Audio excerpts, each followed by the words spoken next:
2 दिन पहले हिंसा की चपेट में आए उत्तर प्रदेश के संभल में हालात अब पटरी पर वापस लौट रहे हैं। शहर में फिलहाल शांति की स्थिति है, लेकिन संभल में शांति के बीच सियासत में अशांति के हालात हैं। संभल के हालात को लेकर हर पार्टी राजनीतिक रोटी सेकने में लगी हुई है। तनावपूर्ण हालात के बीच कोई भी राजनीतिक दल राजनीति करने के लिए कोई संभल जाना चाहता है, तो कोई नाकामी छिपाने के लिए नई थ्योरी लेकर सामने आ रहा है। मगर इन सब के बीच संभल को कोई संबल नहीं दे रहा। बीजेपी आरोप लगा रही है कि संभल की हिंसा के पीछे समाजवादी पार्टी के नेता जिम्मेदार हैं। बीजेपी का कहना है कि तुर्क मूल के स्थानीय सांसद और पठान मूल के स्थानीय विधायक के बीच वर्चस्व की लड़ाई के कारण संभल में हिंसा हुई है। वहीं दूसरी ओर समाजवादी पार्टी का आरोप है कि यूपी उपचुनाव में बीजेपी ने धांधली की, जिससे ध्यान भटकाने के लिए संभल में हिंसा कराई गई। समाजवादी पार्टी पुलिस को भी कटघरे में खड़ा कर रही है। आरोप लगा रही है कि पुलिस 2 तरह के हथियार रखती है और पुलिस ने गैर कानूनी हथियार से संभल में 4 लोगों को गोली मारी। लेकिन इन सब के बीच कई सवाल बने हुए हैं। संभल में आखिर साजिश के कितने सूत्रधार हैं? क्या सियासत को संभल सूट करता है? क्या सर्वे को लेकर फैली अफवाह ने लगाई है आग? और सवाल यह भी कि संभल के बहाने हर कोई अपना चेहरा चमकाने में क्यों लगा हुआ है? आज की बहस की शुरुआत के पहले महादंगल की यह रिपोर्ट देखिए, उसके बाद करेंगे चर्चा।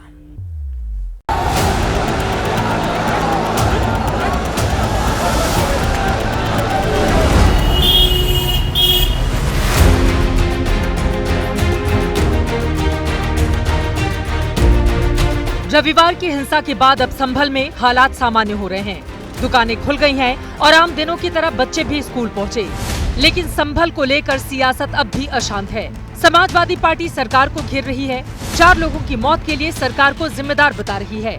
संविधान के बहाने अखिलेश यादव सरकार को घेर रहे हैं।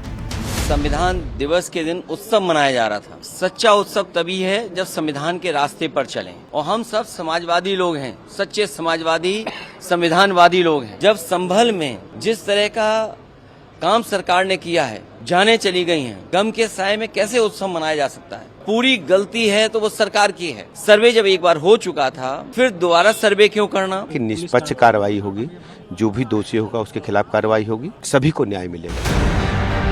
समाजवादी पार्टी का प्रतिनिधिमंडल आज संभल जाने वाला था, लेकिन प्रशासन की रोक के कारण फिलहाल ये दौरा टल गया है। लोकसभा में विपक्ष के नेता राहुल गांधी भी संभल जाने वाले थे, लेकिन उनका दौरा टल गया। उधर संभल की हिंसा को लेकर बीजेपी के नेता नई थ्योरी लेकर आए हैं। उन्होंने आरोप लगाया कि तुर्कों और पठानों के बीच वर्चस्व की लड़ाई में हिंसा हुई।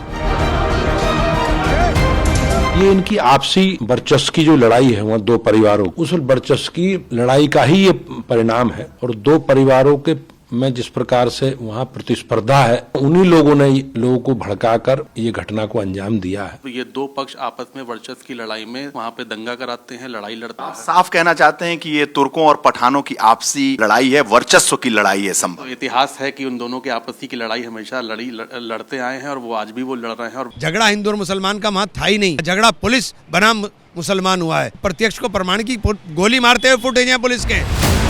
इस बीच संभल हिंसा की एफआईआर में बड़ा खुलासा हुआ है। एफआईआर में लिखा है कि हिंसा से 2 दिन पहले सांसद जियाउर रहमान बर्क प्रशासन की अनुमति के बिना जामा मस्जिद गए थे और उन्होंने राजनीतिक फायदे के लिए भीड़ को भड़काया। हालांकि बर्क सभी आरोपों से इनकार कर रहे हैं। वरुण जैन के साथ ब्यूरो रिपोर्ट, एबीपी न्यूज।